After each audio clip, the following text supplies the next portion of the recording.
بسم اللہ الرحمن الرحیم۔ السلام علیکم ناظرین، قرآن مجید میں اللہ پاک نے فرمایا کہ ہر نفس موت کا ذائقہ چکھے گا، یعنی کائنات کے ہر جاندار کے لیے اللہ تعالیٰ نے موت کا وقت اور جگہ متعین کر رکھی ہے۔ اس سے کسی کو بھی چھٹکارا نہیں ملے گا اور نہ ہی کوئی اس سے بھاگ سکے گا۔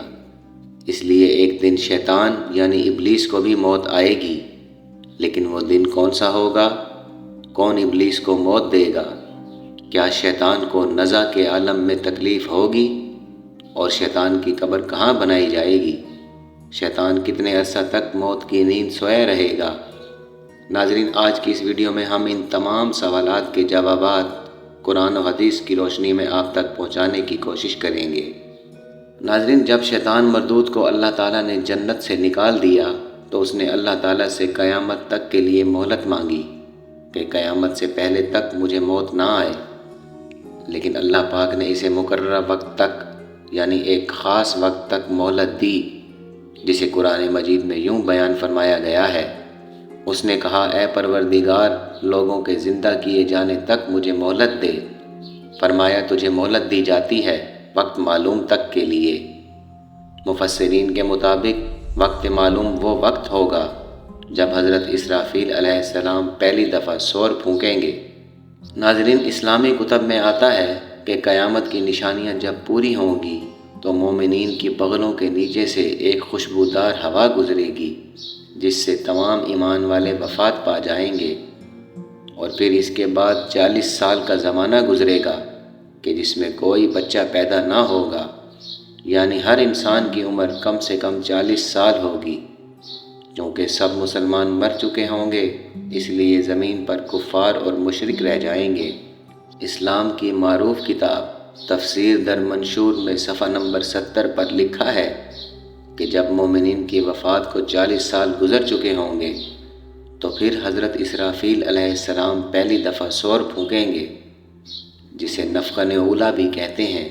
شروع میں اس کی آواز نہایت کم ہوگی کہ لوگ کان لگا کر سنیں گے، پھر یہ بڑھتی بڑھتی اس قدر زیادہ ہو جائے گی کہ کانوں کے پردے پھٹ جائیں گے، ان کے نتنوں سے پیپ بہنے شروع ہو جائے گی اور لوگ مر جائیں گے، انسان، جنات، فرشتے، یہاں تک کہ شیطان ابلیس کو بھی نفخہ اولیٰ کے وقت موت آ جائے گی۔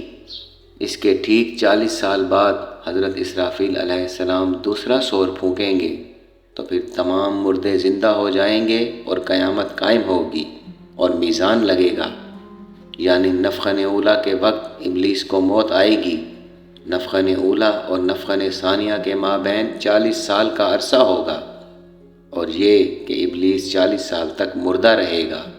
ناظرین، کیا آپ جانتے ہیں کہ ابلیس کو موت کیسے آئے گی اور شیطان 40 سال مردہ حالت میں کہاں گزارے گا؟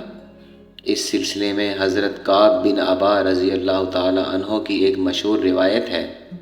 حضرت کعب بن عبا رضی اللہ تعالی عنہ فرماتے ہیں کہ ابو البشر یعنی حضرت آدم علیہ السلام کی وفات کا وقت آیا تو وہ پریشان ہو گئے اور اللہ پاک سے عرض گزار ہوئے کہ اے اللہ، میری موت سے میرا ازلی دشمن بہت خوش ہوگا، کیونکہ میں مرنے والا ہوں اور وہ قیامت تک زندہ رہے گا۔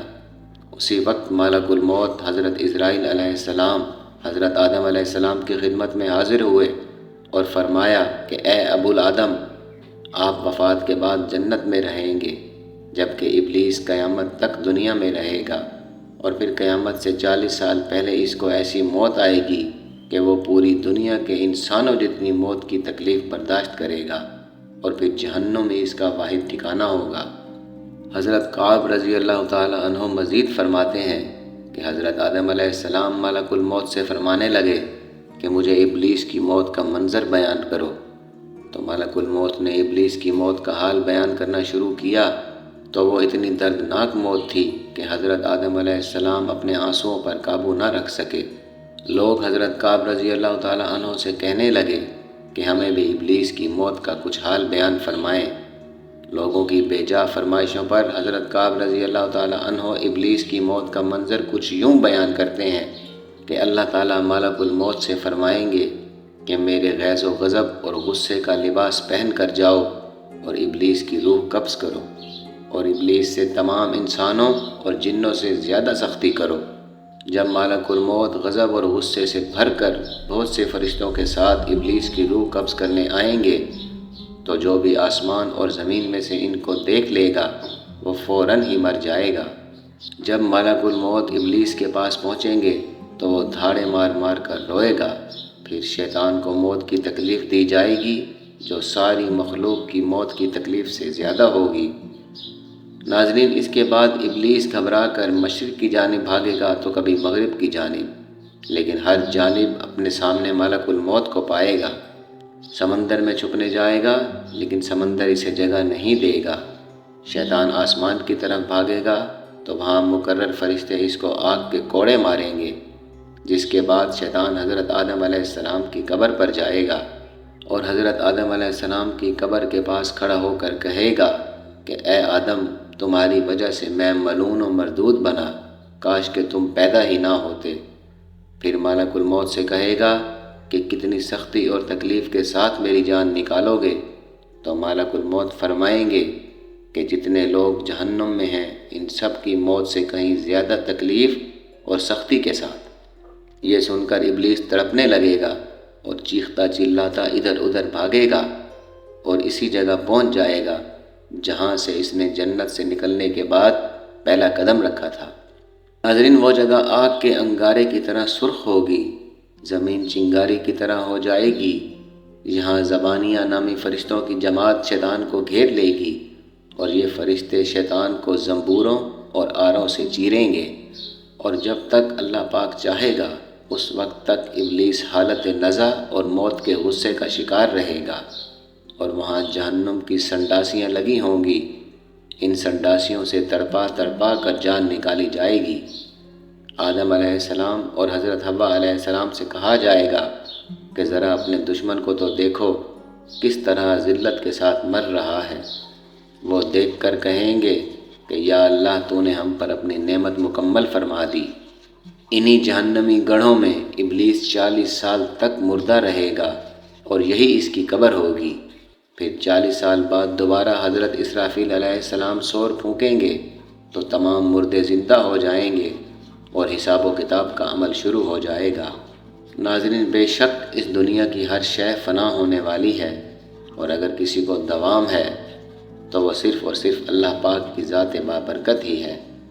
ہمیں ہر وقت تیار رہنا چاہیے، کیا پتہ کب کس وقت کون سی گھڑی ہماری اس دنیا میں آخری ہو اور پھر ہمارے پچھتاوے کے علاوہ کچھ بھی باقی نہ رہے۔ لیکن اس بات کو بہت پچھتاوے اور دکھ کے ساتھ کہنا پڑتا ہے کہ ہم ہمارے پیارے نبی حضرت محمد مصطفیٰ صلی اللہ علیہ وسلم کی امت میں سے ہیں، اور ہم اپنے لیے خوش قسمتی سمجھتے ہیں، لیکن ہم سب کو اپنے گریبان میں جھانکنے کی ضرورت ہے، اپنا تجزیہ کرنے کی ضرورت ہے، اپنا احتساب کرنے کی ضرورت ہے کہ ہم نبی پاک صلی اللہ علیہ وسلم کی کتنی تعلیمات پر عمل کرتے ہیں، قرآن پر کتنا عمل کرتے ہیں۔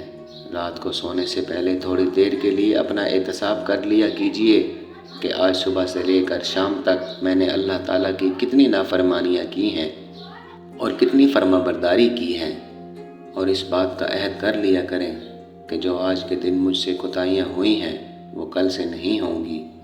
انشاءاللہ وہ دن دور نہیں کہ جب آپ کی زندگی بدل جائے گی اور آپ دین حق کی راہ پر چل پڑیں گے۔ آخر میں ہماری دعا ہے کہ اللہ پاک ہم سب مسلمانوں کو دین اسلام پر چلنے والا بنائے اور ہمارا خاتمہ دین حق پر ہو، آمین ثم آمین۔ ناظرین، یہ تھی ہماری آج کی ویڈیو۔